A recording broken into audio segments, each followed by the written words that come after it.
The Trump administration's face-off with the courts over deportations continues. Early Saturday, the Supreme Court ordered the administration not to deport a group of Venezuelan migrants under the Alien Enemies Act. And it all comes as a new controversy emerged involving Defense Secretary Pete Hegseth and a second Signal group chat. Let's check in with NBC's Alice Barr, who has the latest from Washington. Good morning, Alice. Danita, starting with immigration, this new Supreme Court action puts the president's deportation plans on pause, ratcheting up a legal test reaching all the way to the nation's highest court. So we're getting them out.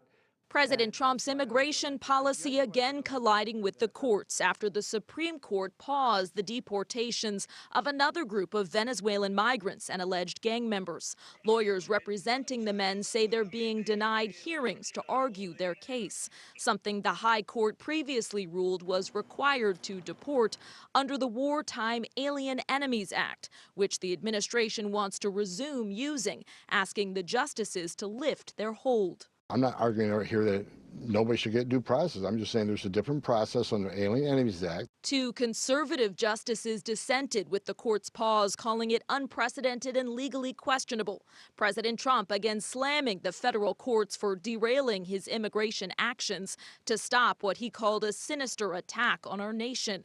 Critics like Senator Chris Van Hollen, who visited, mistakenly deported Kilmar Abrego Garcia in El Salvador, whose release the Supreme Court ordered the Trump administration to facilitate, accusing the president of focusing on gang allegations over due process. If you deny the constitutional rights of one man, you threaten the constitutional rights for everybody. Meanwhile, the administration facing new controversy over Defense Secretary Pete Hegseth sharing sensitive information ahead of U.S. military operations in Yemen last month in another Signal group chat, including his wife, his brother, and personal lawyer. They both hold Pentagon jobs.